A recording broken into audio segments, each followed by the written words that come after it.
I agree with that. Can I throw out our theory, Tom, that we had talked about the other night before we move on to the Naked Gun real Yeah, quick? let's do it. Sure, real quick. Because I don't think it's been tossed around out there much. I think it was guessed at or before But Joe, this last movie came out. It's out there. Is it? Yeah, I it's out looked. there a little- I think people were thinking about this before the movie came out. I'm sure it's out there. Before it came out, absolutely. Yeah, before it came out. But I think that it actually holds water. I've been talking to my son about it every morning. Have you been thinking about it recently, Tom? Yeah, absolutely. I mean, it's something I immediately thought about when the film ended. When The Force Awakens ended, I was just like going through my head about how the next film should kick off. And with the thing that you and I talked about, what you're about to let out of the bag, it definitely is. It's definitely what we're talking about here. Right. But you guys have me on the edge of my seat. I'm so excited. So my theory, and you probably don't know it's not. It's not. I mean, it's such an homage, and it's holding the original series in such reverence that I think that there's no way that it can't also follow up on the themes of that familial, generational conflict of the younger generation coming and displacing the older generation. Like it's in it goes through all of it, right? Now, and I'm thinking like, okay, so Kylo Ren and Rey, they're cousins basically, right? Because Kylo Ren is the son, right? But that's still only a theory because you're not really sure who Rey is. Right. So I'm almost willing to bet that Rey is the daughter of Luke Skywalker. Luke, okay. Right? So what doesn't hold the gravity of what the original series had, which, was sort of was laid down and it kind of carried through in the prequels as well, is the father-son gravity. A cousin fighting their cousin doesn't work on that level. Especially for 3 episodes, and especially after Rey's already pretty much kicked Kylo Ren's ass. That's more Hatfields and McCoys.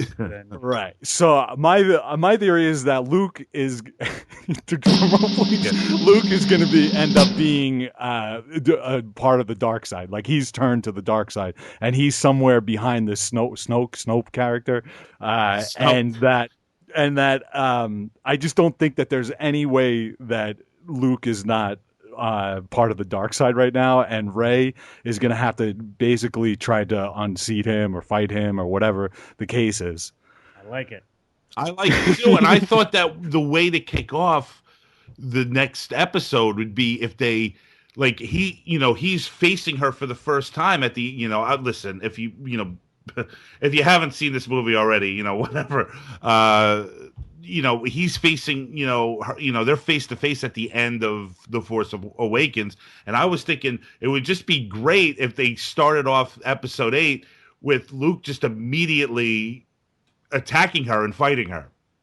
I think that would be cool, but that they won't ever do that. That would be like, I know, I agree with you. Just unexpected, like, she hands him that lightsaber and he's, or even better, like, doesn't he have now we're going to get really geeky here. Doesn't he have a lightsaber, a green one that he built, after Return of the Jedi? You have the lightsaber. Well, the lightsaber. And he already has that lightsaber. That blue one was lost in Empire Strikes Back. When Empire Strikes Back, yes. So this is the thing. Like, he already has that green lightsaber that he constructed himself. Now she has this blue lightsaber that was supposedly lost during his fight with Darth Vader at the end of. And that's how that weird chick who ran the restaurant or whatever, the cafe.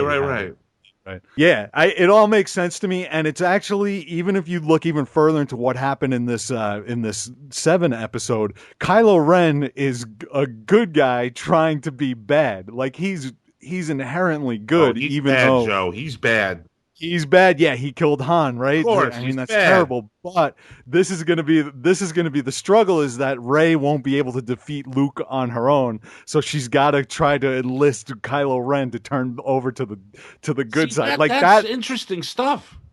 I know that is so in line with all of the underpinnings and the mythological underpinnings of what Lucas originally set down, and in the first 6 movies. You know what I mean? But do you realize how difficult of a decision it is to make Luke Skywalker? I know my son refuses to believe. Nobody will believe it. Nobody, from your son to someone that's 80 years old, will want that to happen. Well, anybody out there on YouTube who thinks that I'm wrong, I challenge you. I'll bet you all 50 cents. That's what I've been telling my son every morning. I'm putting forward these theories about how this is what's going to happen. Every morning you wake up with a new theory? Well, I just continue to support this theory. I'm building a case. I assure everyone there will be more Star Wars to come. There's definitely a lot more coming.